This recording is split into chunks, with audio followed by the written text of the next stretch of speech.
game, and then he was mad that he didn't get that pick in the end zone. I mean, what does that say about him and his drive? It says he's Derek Barnett. You know, he's always the same guy. I know he's getting a lot of praise this week, but he's the same guy. And that's what he said after the game was, "I'm going to remember that drop forever." That's all he was thinking about was that drop pass. So. How valuable is that example then, Steve, for the rest of your guys when that's your best player up front doing that, having that approach? Well, you know, he's been an inspiration to everybody. I mean, he's the alpha in the group, and everybody follows his lead. And you know, we go to a very detailed rep count. Well, in the second half, he just looked at me and said, "I'm not coming off the field." So I said, "Okay, you're not coming off the field." So you know, he's the leader of the group.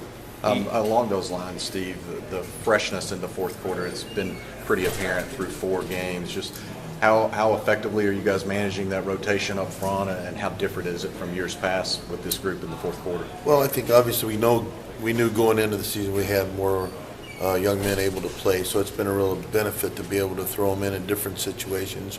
I think for some of them, the challenge this week is I tell them, you might not play for 2 or 3 series, then Darrell Taylor, who maybe I'm trying to use his strengths, just throw him in there. So they got to be ready to go at any time.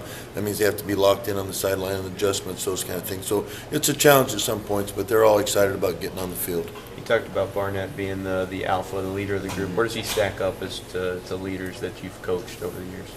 Well, you know, Derek's an interesting young man in that he's not a vocal, get up in front of the group leader. He's follow me, but when he says something, everybody's listening. So, you know, I think had various leaders over the year, but as far as a presence, you're talking about a command presence, he's probably the best.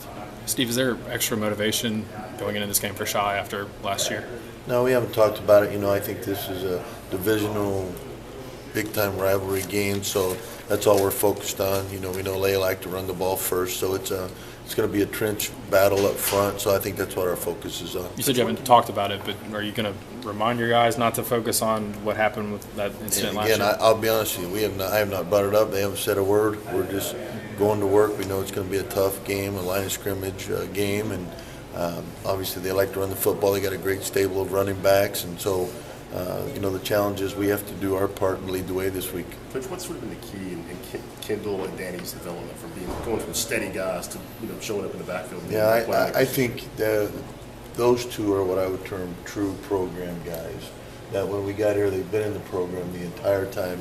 They've developed their technique, their strength, their mental toughness. You know, and I think along with it, then becomes they've developed playmaking ability. I mean, Corey Vereen's another example. A couple years ago, Corey was a young man that did everything right, but didn't make a lot of plays. And you know, now they've just been with the program, understand the system, and I think that allows you to play a little bit faster and make more plays. I think with confidence, through experience, you become more aggressive, play quicker.